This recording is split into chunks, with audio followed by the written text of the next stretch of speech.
Hey there, Colts fans. This is Nathan Brown, your Colts insider with the Indianapolis Star, here with my co-beat mate Joel A. Erickson. A lot to break down this evening. We are taping on Monday night. We just heard a 23-minute press conference from Colts principal owner Carlie Irsay-Gordon early today.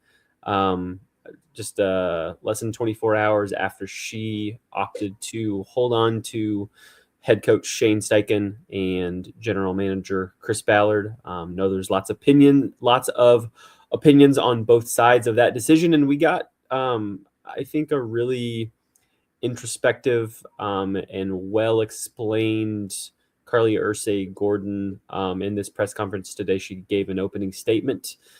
She answered questions, I think, for just about as long as we had questions for her. It was a jam-packed media center at the Colts practice facility, and I think we learned as much as you would have hoped. There's still some looming questions to be answered, and some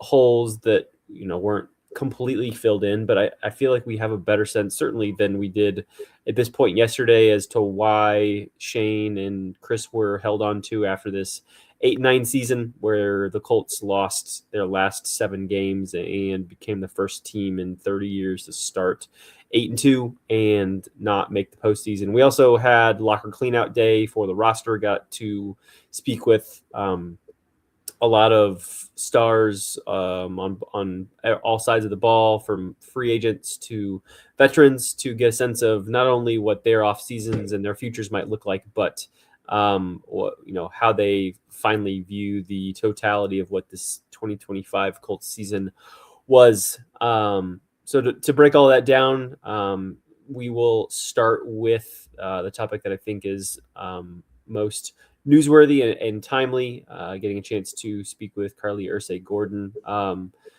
Let's maybe start with the opening statement, and I think a lot of what she said, even there, was a theme throughout this, in saying that she was pissed, and she understands that the fan base is very upset, not only with maybe the way this season went, but in some ways in her decisions to move forward with those 2 high decision makers on this team that have been together for the last 3 years, a stint where the Colts have not made the playoffs. And she tried to, I think, reason with them as much as possible and connect with them, while also saying that she believes that there's potential here that can be extended through an entire regular season, and that ultimately is why she decided to hold on to Chris Ballard and Shane Steichen. Joel, your initial reaction to hearing some of the reasoning behind that from Carlie? Well, one thing is we're still learning about Carlie Irsay-Gordon and what she's going to be like as an owner. Meeting with the media today is, I don't want to belabor this point too much, but I think, obviously, I believe that she should do it. I believe that she should explain her reasoning beyond just a statement. But I also think it's important to point out that a lot of owners don't do that. They don't do what she did today, and explain her reasoning. I think the other thing is, whereas her father's interviews were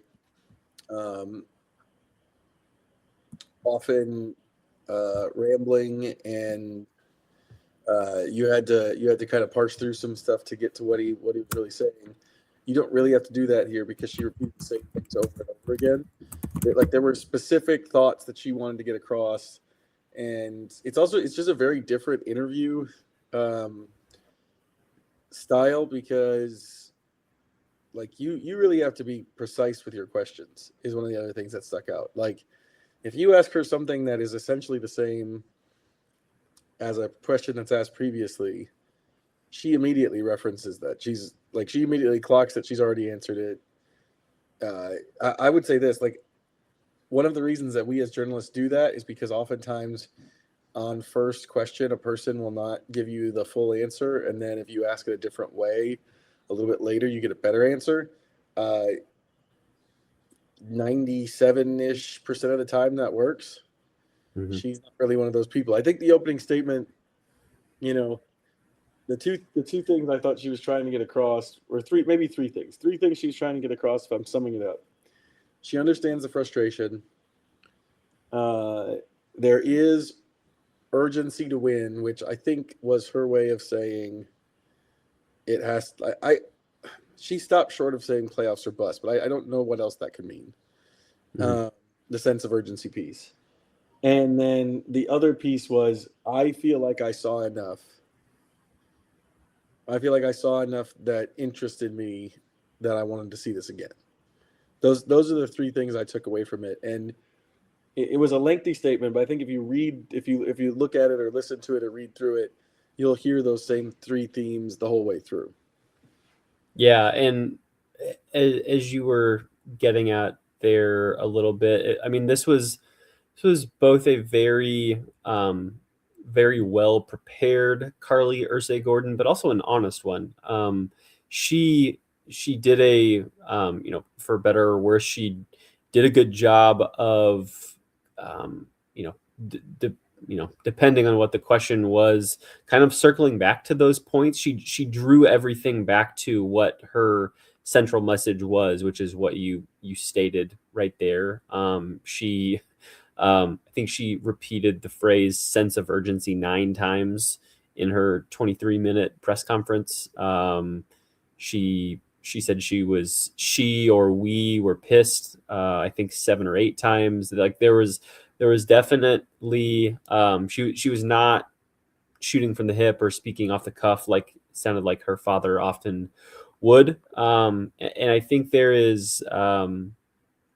You like to see that she knows what she's getting into. I applaud her, as you did there, for doing this, because I think not only is this going to be her first full off season where she's the principal owner of the team, although she has been around this team for quite some time and had an impact in and around her father before Jim passed away in May. But when whether she had made a move and moved to fire either Shane or Chris or both, or kept them, this was going to be an emotionally charged decision for some portions of the fan base. You and I were talking off pod here about how I do think social media warps a little bit what the greater fan base sentiment is, because on social media you hear from the loudest and oftentimes most negative corners of a group, a fan base, what have you. Not to say that those opinions should be discounted. I just don't think. I think it is easy to fall into the trap that comprises a much larger percentage of the fan base than is actually true in reality. So I think that connection she was trying to make with fans was very genuine. I didn't feel like I think something like that could come across really empty really easily, and I really don't think it was. I think she was trying to get across the idea that she understands why they are frustrated, because she too is frustrated that they haven't made the playoffs in 5 years, that they lost the last 7 games of the year, that 5 of those 7 games were 1-score games, that they have not won a playoff game in 8 years, haven't won the division in 11 years, while we've seen the Texans and the Jaguars continue to reload. I mean, one of the craziest stats that I came across over the last couple of days is the fact that since the Colts last won the AFC South, the Jaguars have done so with not only 3 separate head coaches, but 3 separate general managers.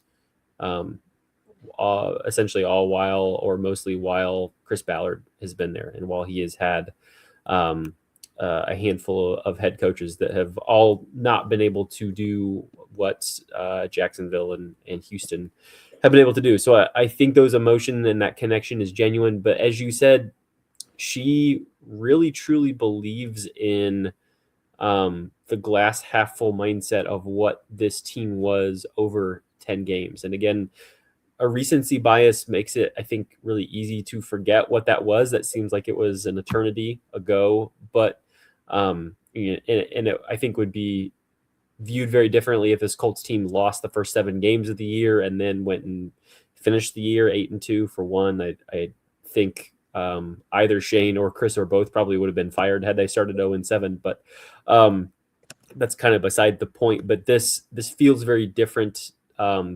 Getting to 8-9 this year, I think, compared to the 8-9 record that they had last year, and part of it is more disappointing, but part of it I think is also more promising because there was a time where this team, and you can make what you will of the teams that they did it against, but they were being talked about from an offense perspective with the greatest show on turf Rams, with the undefeated regular season New England Patriots, with some of the best teams that we've seen in this league over the last quarter century. And they were doing it. They weren't just winning games. They weren't just squeaking by a team like the Raiders or the Titans a couple times or the Dolphins. I mean, they were absolutely manhandling teams for the most part, outside of that Cardinals game, I think is maybe the only real exception. They pulled out a gritty come from behind win over the Falcons in an international game where it seems like anything can go no matter how good or how bad you might be as a team in a season. And so I think there was a lot of reason to see promise in that, and she was not ignoring it, and essentially is choosing to hope, base what she did or didn't do from a leadership standpoint and the changes that she didn't make in hope on what next year can be. There's not really anything concrete outside of looking at what those stats were and what that record was. If you're a fan base and thinks that basing the future of this team on hopes and dreams is something that you've seen far too much of, and you're frustrated by that, I don't know that I can blame you, but I also think there's some understanding into the decisions and the whys behind the lack of changes that she opted to make over the last week. Yeah, I think one of the other things that stands out to me is just that this decision really did seem to come down to this year, much more so than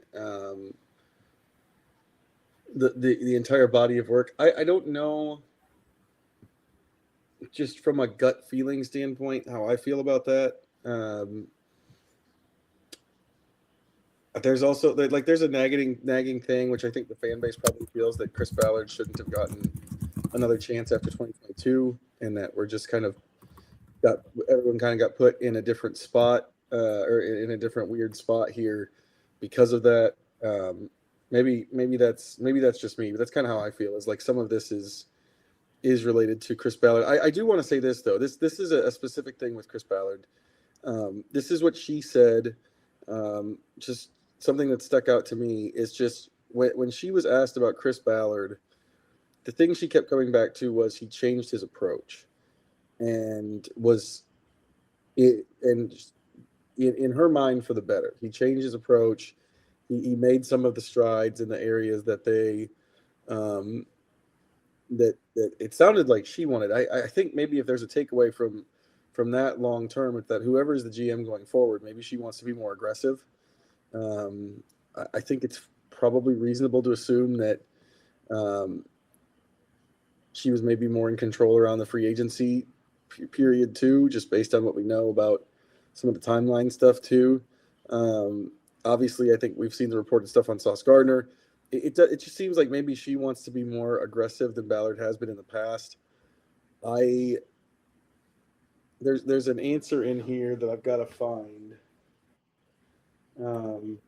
It was something along the lines of, you have to look at someone's whole body of work. You have to look at the season, but you also have to look at the context they were operating in. And she didn't really get into that much. But that perked on second and third listen, that perked my ears up and made me start thinking a little bit more about, her emphasizing that he got better at certain things. Obviously there were some differences with the way he operated this year in free agency, the way he operated at the trade deadline. I know those are sore spots for some people. But yeah, I think that that's something that stuck out, was she didn't really say. I don't remember her giving a specific reason for why she waited this year more than the others. In fact, I think she tried to push back on that, but clearly that's most of what she talked about. But that was an interesting piece to me, that she said that he had made improvements, and obviously operated differently this year. And I wondered if maybe she felt that he's operating under a different framework. Yeah, I wasn't sure, and again, having just been on the beat now for a couple months, I don't know, or at least I wasn't sure if that was her insinuating either that she alone had encouraged or demanded is too strong a word, but pushed for Chris to be more aggressive, both in free agency back in the spring as well as around the trade deadline in early November, or if that was her empowering Chris to be more like that. There were certainly times, and again, I know this even from not being on the beat, I know there were some times where somewhat uniquely around the league, Jim Irsay, for better or worse, had his thoughts and his opinions on what should be done from a player standpoint, and he made those opinions very clear. Sam Ehlinger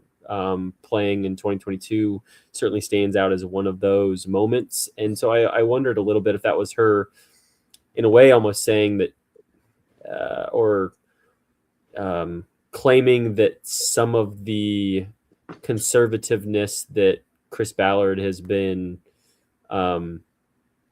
claimed to have been in those areas over the last several years, if there was anything to maybe him wanting to push the envelope a little bit more and just not having the support to do that.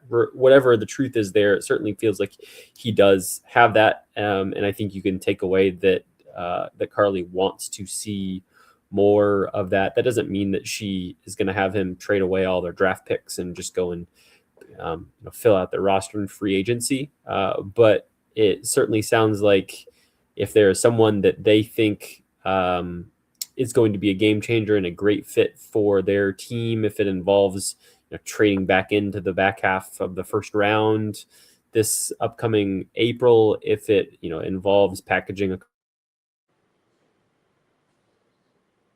couple picks to navigate some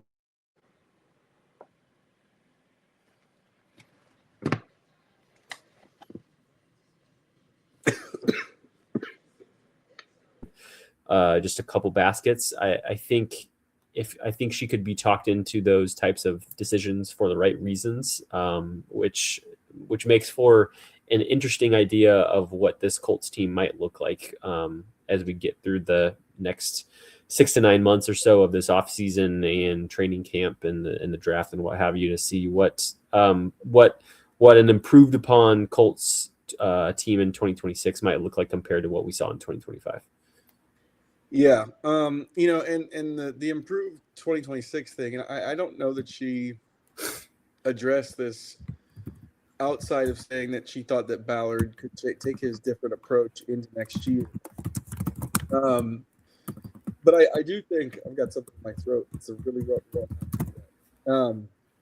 But I do think that part of it is that, and this is one of the critiques that's very valid, is there's reason to wonder if there's enough structure specifically on defense, I think, for them to actually pull that off. Just with some of the guys that we talked to today, we can kind of weed this in here, but Forrest Buckner, we saw him. We didn't get to talk to him. He's only like 1 week out of surgery.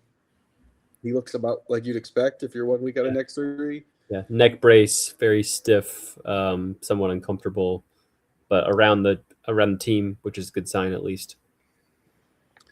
And then the other one is Charvarius Ward, who you spoke to. That we split these up so that we can get more people. But he was a big piece of the idea there on defense, and it sounds like he's contemplating retirement. Yeah, it was an interesting journey that these 5 or 6 minutes took with Travaris Ward in the time that we had with him in the locker room. So, and for those who are unfamiliar, for players or for teams who did not make the playoffs, Monday, or maybe for some teams, depending on the situation, maybe Tuesday is the time where players come into the facility. They have, at least with how the Colts did it, they had a big team meeting in the morning with their head coach. Might look a little bit different if your head coach or GM is getting fired, but obviously the Colts stayed pat in that sense, and we got to talk to Shane and kind of reflect on the season a little bit more than just the game-specific questions that we got a chance to ask him after the game in Houston on Sunday afternoon, and then transitioned to, I actually don't even know exactly how long we were in there, but it was it had to have been 90 minutes or so that we were in the locker room, just kind of seeing guys cycle in and out. It was at a time where players were also having some individual meetings with Shane Steichen and the coaching staff. But players were cycling in and out, some legitimately cleaning out their lockers, signing jerseys or other autographs and things for teammates for keepsakes, or just chatting it up with guys who they at minimum won't see for a few weeks or even potentially a few months, or guys who they might not share a locker room with ever again in their careers. Travaris Ward's interview there started off with him saying, this was the first chance, it's important to note, first chance that we had gotten to talk to him since after the game in Jacksonville. And I don't even remember talking to him after that game specifically. That, of course, was the game where Daniel Jones tore his Achilles. And so the focus after that game immediately was just on reaction to guys in the locker room about that significant injury to Daniel and what it would mean for the team the rest of the season after they had already lost 3 games in a row. But the day after that game, Shane Steichen announced that Ward had suffered his 3rd concussion of the year. He would be put on IR, and that would end his regular season and now, of course, his entire season. So had been a long time. We spoke to him, and he was very candid coming off that 2nd concussion, that 2nd one, of course, the big one where he ran into Drew Ogletree during pregame warmups ahead of the Week 6 game against the Cardinals. He briefly blacked out. He had a black eye. He, for 4 weeks or more, was severely hindered by somewhat constant migraines and nausea and dizziness and fuzzy vision, light sensitivity, all of the terrible symptoms that you hear about with concussions. And they, for a month or so, felt like they weren't going away. They did finally subside, and he was able to just get back into some physical activity and got back on the practice field, cleared concussion protocol, and played in what amounted to 3 games before, in some way, shape, or form, suffering his 3rd concussion in Jacksonville. And he began the Q&A that we had with him saying that his dad had been pleading for him to retire, but he said he didn't think he was going to listen to him.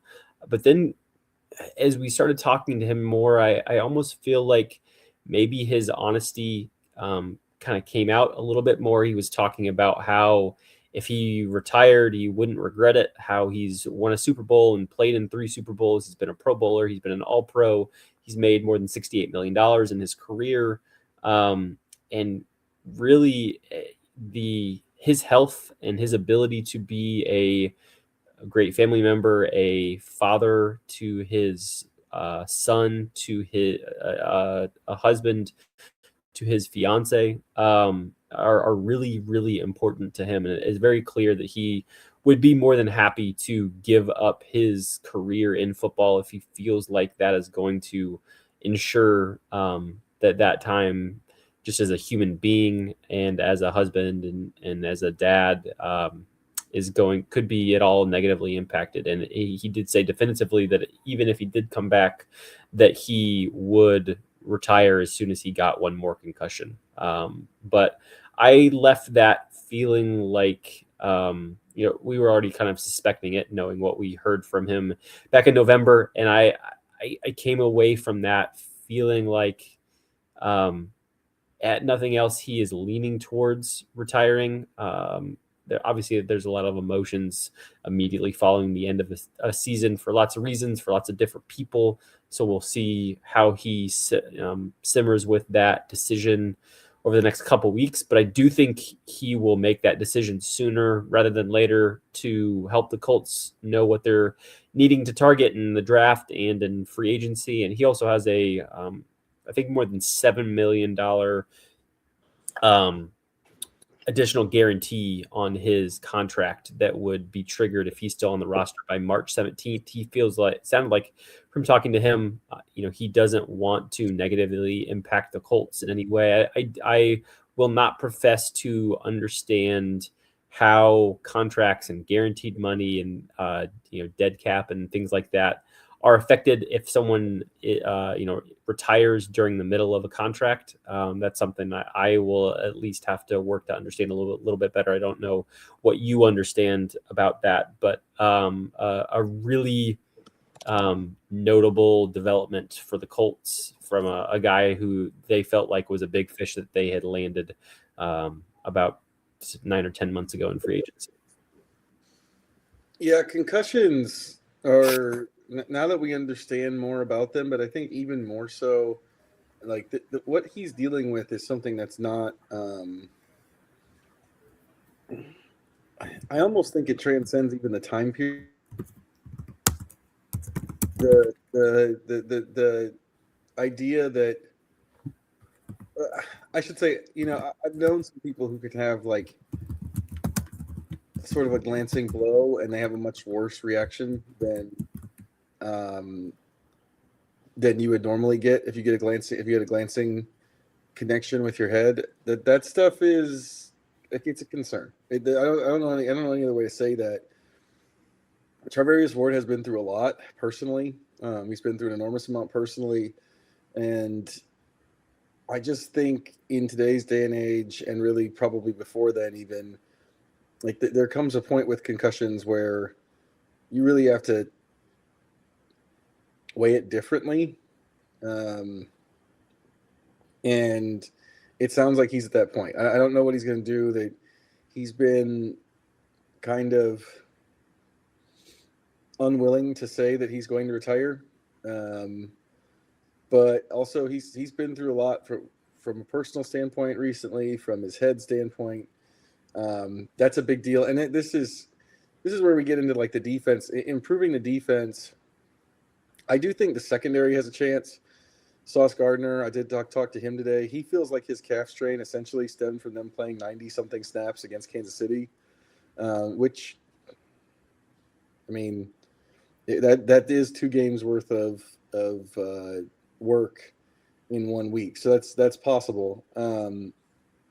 He feels like he's going to be healthy and back to being a number 1 corner. They should, in theory, get Justin Wally back, the rookie that they liked, who is going to start.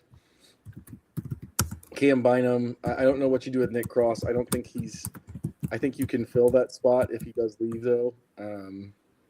Perhaps with someone who's a little better in coverage. I think he's very good coming down into the box, but there were some issues in coverage. I just think that there's enough in the secondary, if people are healthy, to have reason for some belief, even if Ward is gone. But it's the stuff moving forward. If Buckner's out, they don't have a difference maker on the defensive line. That's a significant overhaul, in terms of at defensive end, it's Latu, it's Tuimoloau because they're on rookie deals, and then I don't think I bring anybody else back. Defensive tackle, I actually like the defensive tackles this year. You don't expect backup defensive tackles to be difference makers, and it's not like they were, but to get 7 or 8 sacks, I don't remember what the exact number is, but they got 7 or 8 sacks from Atabare and Neville Gallimore. That's more than you expect from those guys. So tackle wasn't the problem. The total lack of edge rush, though, to rebuild that edge rush short of landing a player that, frankly, they need Sauce Gardner's picks back to get. I don't know how you rebuild that in one off season. And then the other thing is linebacker, just not enough speed at the second level.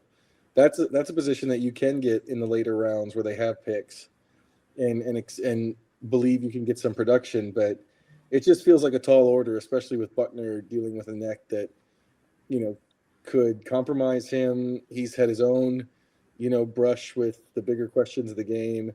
That to me, I think, is the biggest problem with running with expecting to get the 8-2 start back, is that the defense wasn't that great in the 8-2 start to begin with, and you have to do a complete overhaul on it. That's nerve wracking. I think the offense stuff, if you re-sign Alec Pierce, then it just comes down to Daniel Jones' Achilles, which is a huge deal. That's a huge question mark. But it's one question mark versus on the defense, like it feels like the entire front six. Like we say front seven, but it's really front six because everyone plays nickel now. So the entire front six, I think there are questions about, and the pass rush is. They had 39 sacks. They finished 15th, but to me, the pass rush was non-existent basically the entire back half of the season without Buckner. And if Buckner is compromised or gone, what does that say about what they can do in the pass rush going forward? Yeah, it very much felt like kind of a house of cards situation where the moment that you remove one piece, the whole thing just kind of started tumbling down a little bit. We kind of we talked about and in some ways joked because I think we felt like the actual potential of this group was maybe not quite as good from a pressure standpoint as what the numbers were showing in the first half of the year. They were a top 5 or a top 6 team in sacks, and they finished, as you mentioned, 15th. So took a significant drop off, and that was right around when they did sacks in the first 8 games, 13 in the final 9. I mean, that's all you need to know. When Buckner is healthy and when he's effective, he's getting double teamed, and the fact that he's getting double teamed is then allowing players like Latu or like Grover Stewart or frankly even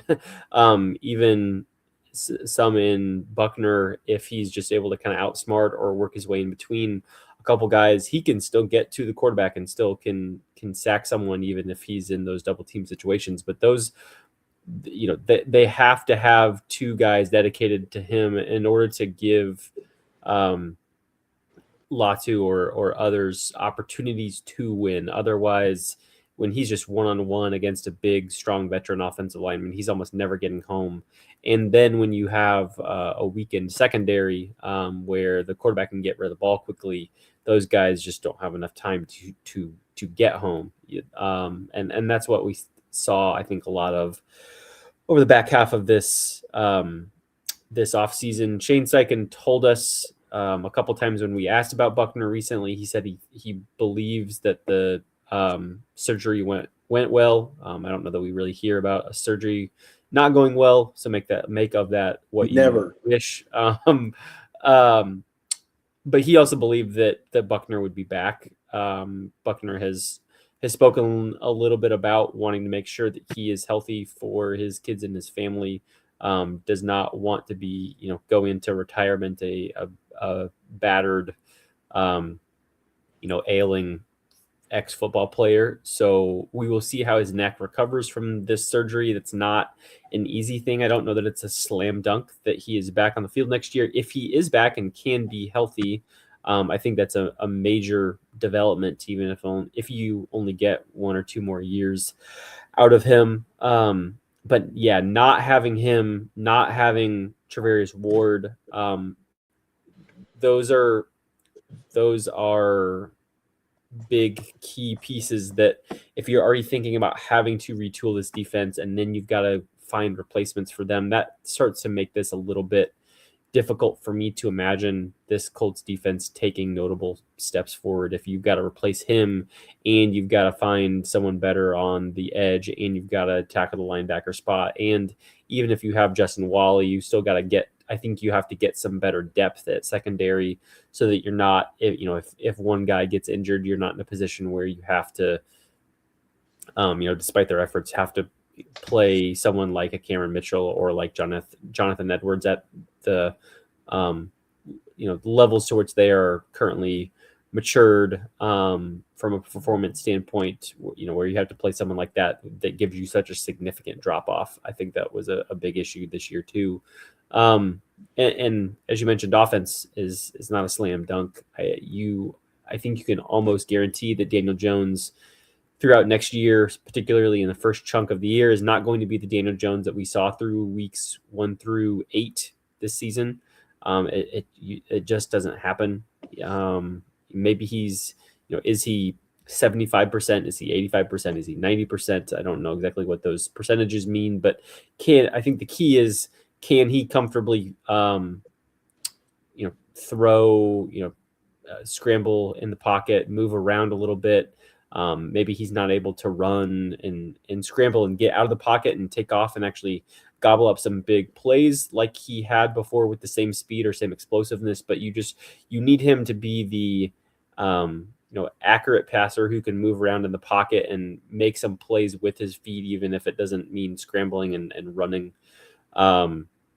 Because that was such a big part of his game when he was having lots of success. And it was when he was dealing with that fractured fibula against Kansas City and against Houston, where the passing game took a significant dip and the offense then, as a whole really started to crater. So that continues to be the biggest question on offense. So when you put all of that together, it is very much a team.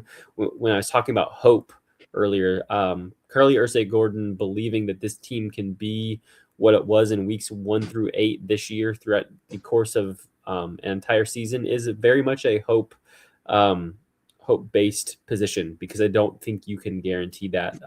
It is very much a best case scenario where this team is not snake bitten by injuries and where they probably get at least one of, if not both of, Buckner and Mooney Ward back for 2026. There's also the piece with Jones' Achilles tendon where this team and this has bet on these Achilles recoveries before. Eric Fisher, Marlon Mack. I think I've been over this on the podcast before, and it never really goes the way they want it to. Samson Ebukam this year is another good example. Just no pop at all from the edge. It's one of the reasons I was talking about how bad the edge was. There's a lot of question there. There's also, and Irsay-Gordon didn't say anything about this that I can recall. But just in terms of her believing that there was some strides made in the way they approached this team, the way they looked in the first half of it. I've been wondering if there's a calculation there to some degree about what you could realistically get out of if you're delaying if you're delaying a rebuild that much by bringing them back and taking a shot on maybe finding out once and for all if this Daniel Jones thing is actually something, because they don't have any first round picks, so you don't have an easy way to a quarterback coming up. We've seen that free agency over the last couple of years is not a great way to get a quarterback unless you're doing the Daniel Jones route again with another player who's a retreat from another organization. Like the big name guys that get picked up in trades or free agency, like Russell Wilson, Kirk Cousins, some of these guys haven't turned out the way they're supposed to. And maybe there's a calculation there with the quarterback, although she did make it very clear, actually. So this is probably me just spitballing way too much, but she made it very clear that she does not want to get in the business of evaluating quarterbacks, which is different than her father. Her father used to say that, Jim used to say that he believed his role was to make sure they had the right people in 3 positions: head coach, general manager, quarterback. His fingerprints were all over quarterback. His decision-making was all over quarterback. She seems like she believes the right thing to do is to trust her coach and general manager for that. But maybe they're making the same calculation. We have to see what we've got with Daniel Jones. I shouldn't say that. I do think Shane Steichen really believes in Daniel Jones and what they saw from him. He said he said what we saw from Daniel was phenomenal before the injury. So he believes in Daniel Jones as a possible option. Do you just take a chance that maybe he's what he's something close to or what he was, and does it delay the rebuild? I don't know. With so many guys on expiring contracts, those expiring contracts come off the books next year. If you want to tear it down, you can do it. You can do it next year just as easily. And I don't know that it alters the timetable all that much in terms of the rebuild, because if you can bring in a bunch of players this first year, but getting a ton of them that are bona fide, like, core pieces right away is probably a little bit foolhardy with the draft capital you have.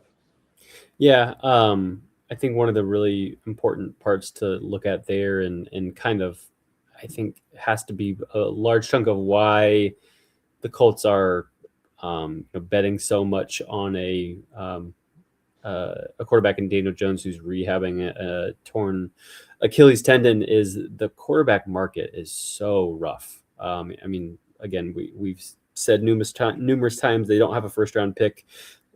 I don't know that you're getting or you're at least much less likely to get a high impact quarterback in the first round, picking from 18th than anywhere super duper high up. So even if they had their first round pick, the odds, unless they'd have to trade up. Probably. Yeah, you'd have to trade up, and when you're down around there, I mean, you're having to trade a lot to get into a reasonable position. So that's not that would be really tough, bordering on impossible to do anything there. When you start to look at the free agent market, I mean, you're having to bet on Malik Willis, who's looked great at times, but I still don't know that I fully believe that's a sure thing. How much of what he's doing in Green Bay is system based, where it seems to me at times like he's being protected and kind of being allowed to make the obvious, I don't want to say easy throws, but I don't know that he's a guy that helps you a ton in really truly pushing the ball downfield, and can necessarily be trusted as a bona fide franchise quarterback that I think some people think he might be. And once you get past him, I mean, you're talking about dealing a second round pick for Mac Jones. You're talking about having to. Mac Jones is essentially Daniel Jones. Yes, exactly. It's essentially the same as Daniel Jones play. 100%. Although the funny part of this, I can't remember if I said this on the last podcast or not, is that we had a conversation about this in the media room, and people were saying if they blow it up, who's the quarterback next year? And you guys were kind of making fun of me, but I was kind of serious when I said, who cares? Yeah. Because if you're tearing it down to the studs, what does it matter who the quarterback is? You're going to be awful anyway. And here's the thing. I want to say this because the way it ends up saying, we're trying to explain what we heard from today and try to offer some analysis on it, but it's more of an explanatory than an opinion thing. I get it if you want to start, if you're comfortable with starting to rebuild now and you wanted to go right into it, and you feel like you've learned all there is to know about Daniel Jones. Sure. That's any fan's right is to feel that way. I think what the Colts decided, though, or what Carlie Irsay-Gordon decided, is that she wants to see if there's more there. She feels like there was something there, and she wants to see if there's more to what they got out of that offense and out of this team in the beginning half of the season. Mm-hmm. I think she didn't say this definitively, but I think if they could even just get a couple more wins and land a wild card spot with a clearly not 100% Daniel Jones next year in 2026, I think that would be an important step. I think making the playoffs again. She didn't say this was playoff or bust. I tend to think if they're right around that 500 mark and they don't make the playoffs, I think that's going to be a really tough decision to roll this back again. When from a result standpoint, you haven't really changed anything a whole lot. And and especially since she emphasized repeatedly mm-hmm. that we have to find a way to be better when adversity hits. That I think added something. I think it got glossed over, but again, the way you and I kind of read it is that there was a message she wanted to get across and she stuck to it, and that was a repeated theme was we have to be better when adversity hits. And almost kind of being like, hey, next year if we have injuries, we're not going to treat it the same way. Mm-hmm. Yeah, like what the roundabout way of what I was trying to get to is like if you start it, if you do the opposite of what she did and you blow it up, a new GM is almost never going to come in and say, hey, I know you guys just cleaned house, but I actually like a lot of what you guys have here, and I'm just going to kind of continue on this trajectory. They are going to want to do complete reevaluation of the roster. They oftentimes are going to want to bring in their own quarterback. They're going to want to bring in their own head coach. They're going to want to trim the fat off the roster, and that involved, that with this roster would involve cutting some high salary guys where you're high salary, kind of over the hump veterans where you could clear a bunch of cap space, get them off the books, and get yourself in a situation where a couple years down the road, you have, $100 million in cap space to work with in an off season, and you can start to be aggressive in the free agency market. And then hope combined with that, with some great moves in the draft, that you can start to rebuild a contender and be back, be back within 3 years or so. But this was never going to be a situation where they could, blow it up at the end of the 2025 season and by the start of, say, the 2027 season, be right back in a super competitive position. That's just not how these work. And so I do believe there's some reason to think that blowing it up after this year, when you're still going to have on this roster, the big contracts of Jonathan Taylor and maybe DeForest Buckner and Quentin Nelson and potentially Michael Pittman and potentially Zaire Franklin, potentially Kenny Moore, depending on the decisions you make, that like blowing it up when you still have some like respectable playmakers, even if they are maybe not quite what they were in their prime. For some of those guys, like that's not getting you to where you ultimately want to be when they're still on the roster. And then if you like really clean house and you're trying to, no one's going to say that they're trying to lose, but maybe trying not to win and trying to take a different avenue on the season compared to trying to make the Super Bowl. If you really try to not be good in 2026, your first round pick is still going to New York in that April 2027 draft. So that's just another reason why I feel like I don't know that you're losing a ton other than just another year of apathy in some corners of the fan base, which is not something to be ignored at the same time. But I tend to think that there's maybe those corners of the fan base are falling off while they're 1-15 or 2-15 anyway. Right? Yes, exactly. That's the other thing too, is that like the folks that want to see this blow up, how many years are you okay with them being somewhere in between 2-14 and 5-11? Because you're probably going to have at least two of those, if not more.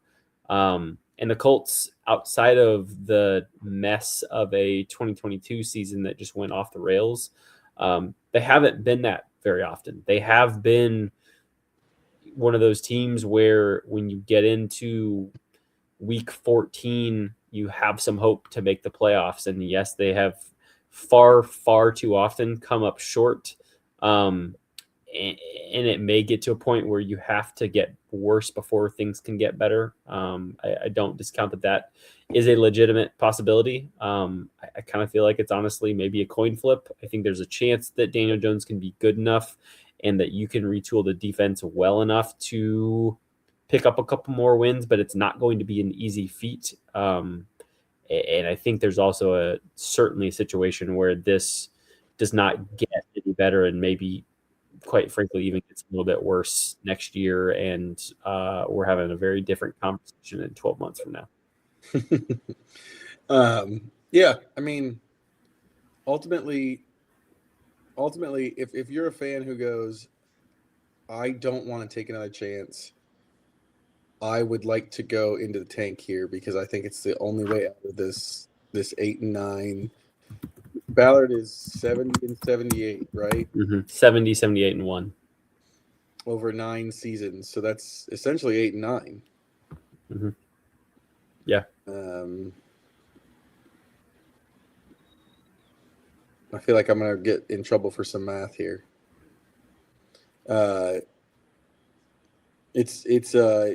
Anyway, it's basically 8-9. And if you're like he's never going to get out of that, I'll say this. I think, and this is, I don't think either of us have tried to defend Ballard's record at all. The defensive end position, those are all his guys, and they were awful. It's kind of continues a list of him betting on one position to be better from improvement, not going the other way. It's part of it. What's happened at quarterback, the lack of playoff appearances. There's no way to do it, but it's also, I think, important to say that I don't think Carlie Irsay-Gordon tried to defend it either. Her case for Ballard was about the changes he made to his approach. It didn't have anything to do with, this was different than her dad saying, I don't know why you guys would ever criticize Chris Ballard. How could you do that? He's Michael Jordan. It was very different than that. That it was he made changes. I think he'll do them. I think he'll have a better approach like the one he had last year in the future. And so, yeah, I'm a little stuck on that. I'm a little stuck on why she ended up falling on that. I don't think she really told us, but that's her case for Chris Ballard. Her case for Chris Ballard wasn't the 8 years previous. It was this offseason, this season, and what she felt was a better approach, which was more aggressive. And so that's interesting. Why she decided that this edition of Chris Ballard mattered more to her than the previous 8 years Chris Ballard. To me, it feels like there's something there, and I don't know what it is. That's the thing that I keep getting stuck on when we think about this. Is for whatever reason she felt like this year's, and I think it's probably the 8-2 start, but that the aggressive approach is better. Maybe that's the biggest takeaway from today is that she feels like the more aggressive approach is the better one, because we often I think got lost in the wash, but Jim Irsay was not in favor of the aggressive approach. Free agency. He told us that point blank several times. Felt the same way about the trade deadline. So I wonder if maybe that's the biggest takeaway, is that whatever happens with this decision, she's going to want them to operate more aggressively in the future. Yeah, I mean, I think you can definitely make a connection to she appreciated Ballard's increased aggression over the last 12 months.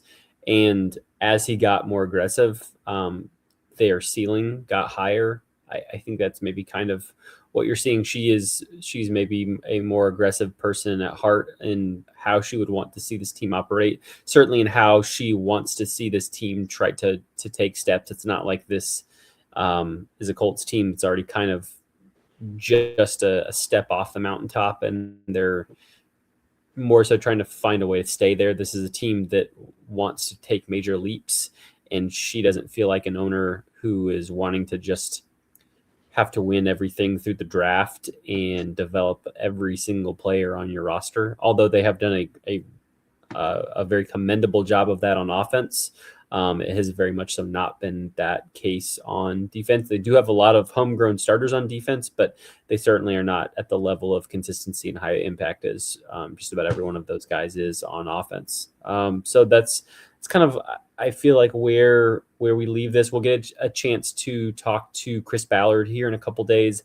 We don't know the schedule on that yet. That will be a very interesting conversation given what we heard today. I know I can tell you right now what the most interesting thing to me is, because I just said it a bunch. Why did you change your approach so much? Yes. Yeah. Because normally when we ask him that, here's why it's interesting. Normally when we ask him that, he throws it back on us and says, I've always been like this. You guys just don't give me any credit for the times that I did things. But this time, it's not me saying it. Yes. This time, it's Carlie saying it. Mm-hmm. I feel like he has to contend with that. I am probably wrong, and he will probably throw it back in my face again. But I would like to know. That is the one thing I would like to know. I know some people have said, like, we want you to ask him why he has a job. Well, the person we just asked why he had it, like that's the person who matters, because he doesn't hire himself or fire himself. Yes. The Carlie Irsay-Gordon making a big deal about the changed approach, and the fact that she said it publicly, and we can say, Carlie said, you changed your approach this year. Why was that? Mm-hmm. That is maybe the most interesting thing outside of, I'm always interested in the roster stuff. I'm interested right down to what they do at kicker with Blake Grupe and Spencer Schrader, even though none of you listening care even like a little bit about that. I am. But so I care about all the roster questions, but that maybe is the biggest thing for me is she's betting on your altered approach. Why did you change it? This is how very different this January is going to be for us. There's an alternate universe where we are writing about GM candidates and head coach candidates and reporting on who interviewed when and where else they've interviewed and what jobs are still available and which job is better or worse than the Colts. And Joel very well may be writing a kicker competition story in the second week of January. Low stakes for us in this January, which I think is much appreciated.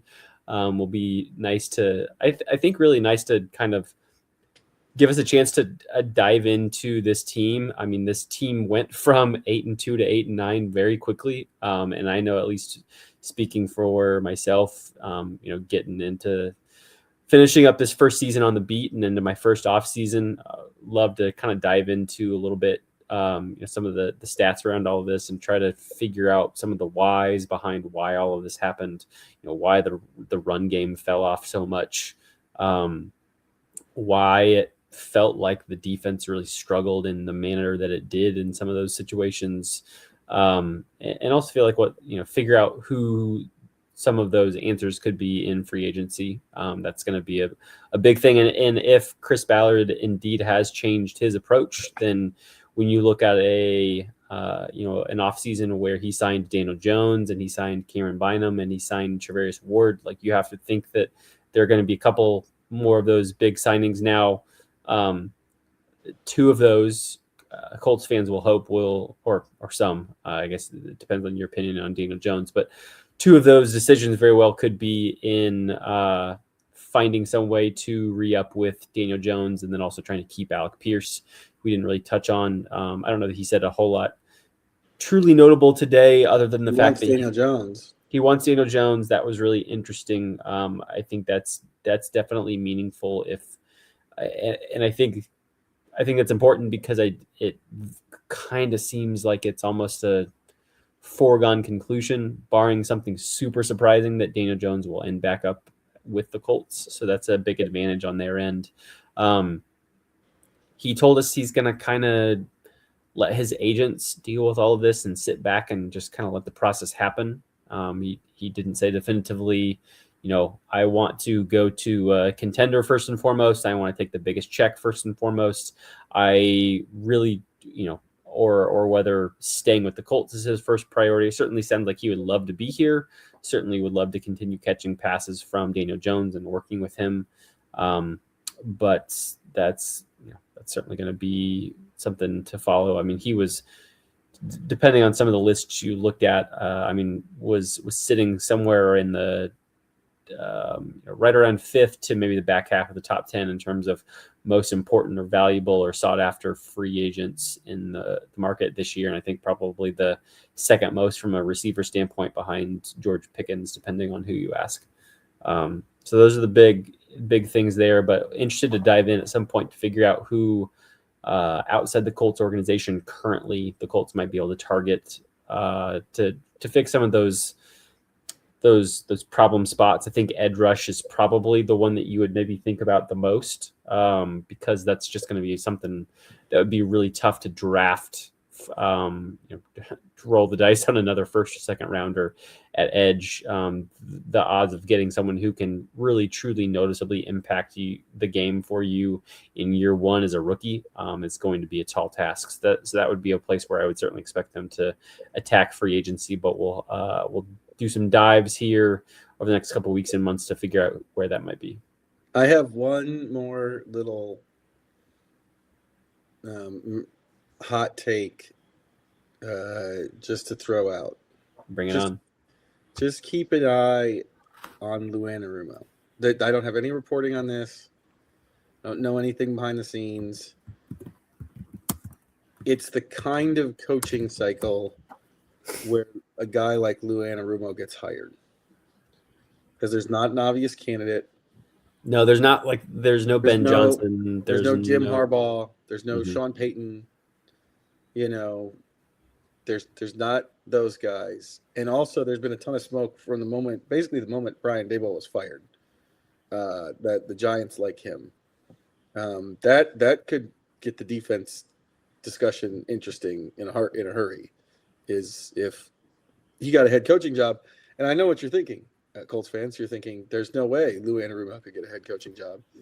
How is that possible with some of the ways maybe I'm tipping my hand a little bit and we can get into this later, but the way he said one thing and did another as the season went on, in my opinion. But may I remind you, none of us thought Matt Eberflus was getting hired a couple of years ago. And he ended up being head coach of the Bears. So that's my like I said, my I want to stop short of saying he's going to get hired, because I don't have any reporting on that.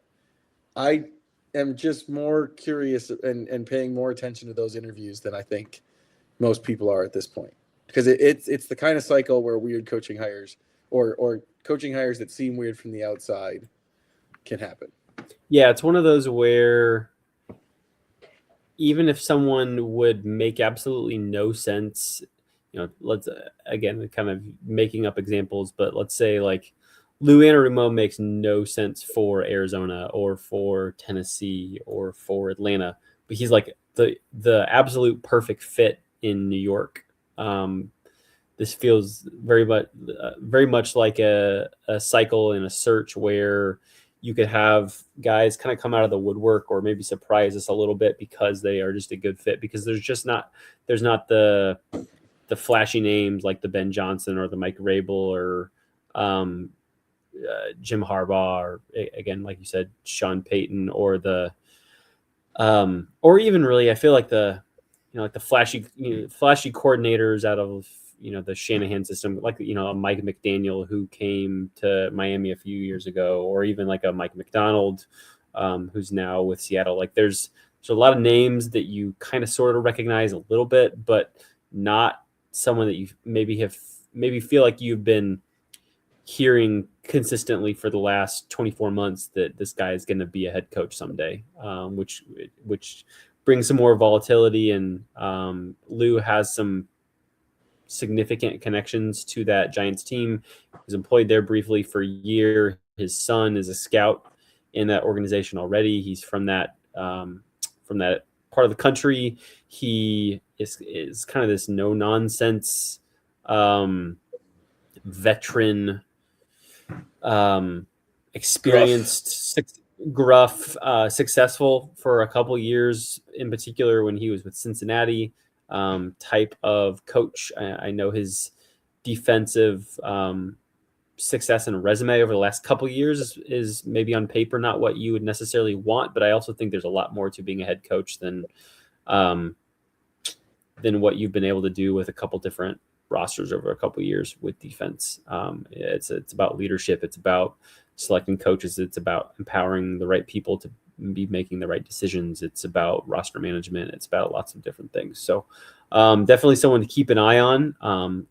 It's also sometimes about connections behind the scenes. Very much. Very, very true. For instance, when Matt Eberflus got hired, this is fun because we're bringing up old stuff. The thing we didn't know going into that offseason, which it turned out was a very important thing to know going into that offseason, is that Ryan Poles and Matt Eberflus had been talking about a partnership for a long time. Mm-hmm.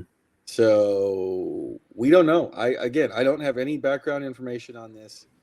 I just sort of have it ticked off in my head that I'm actually interested in some of these interviews for Lou Anarumo. And I'm very interested in why there was so much buzz around him in New York, like almost immediately. And the Eberflus thing made me wonder if it could happen again.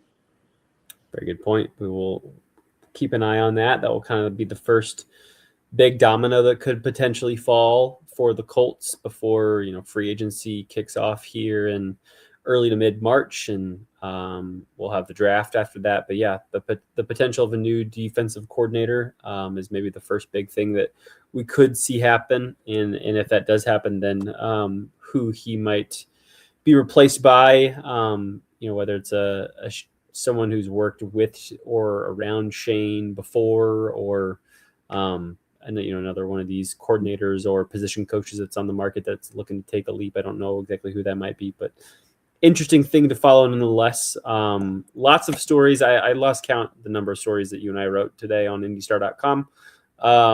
Lots of things tackled between locker cleanout day, all of the small and big angles of the 23 minutes that Carlie spoke. I think we both have a story or two that's publishing in the morning, so I encourage you guys to go and check those out, whether you're listening to this Monday night or Tuesday morning. Those should probably already all be up. I know I've got several stories that I'm still working on cranking out this week. I'm sure you're kind of in a similar boat. So I know the regular season is over with, but still a lot of content coming from you and I on IndyStar.com. So hope you continue going and reading and supporting our work there. We appreciate you guys for throughout the season helping us build this YouTube channel that hopefully you have liked and subscribed, so you can follow us there, so you can listen to all of the exit interview videos that Joel and I and our videographer on staff and kind of everything video and audio extraordinaire Clark Wade shot today, along with the clips from Carlie Irsay-Gordon's press conference. If you're wanting to kind of get a quick synopsis of the high points there and you want to listen to it instead of reading those quotes, you can go there and find those. And then, of course, thanks for following along on your favorite podcast platform of choice.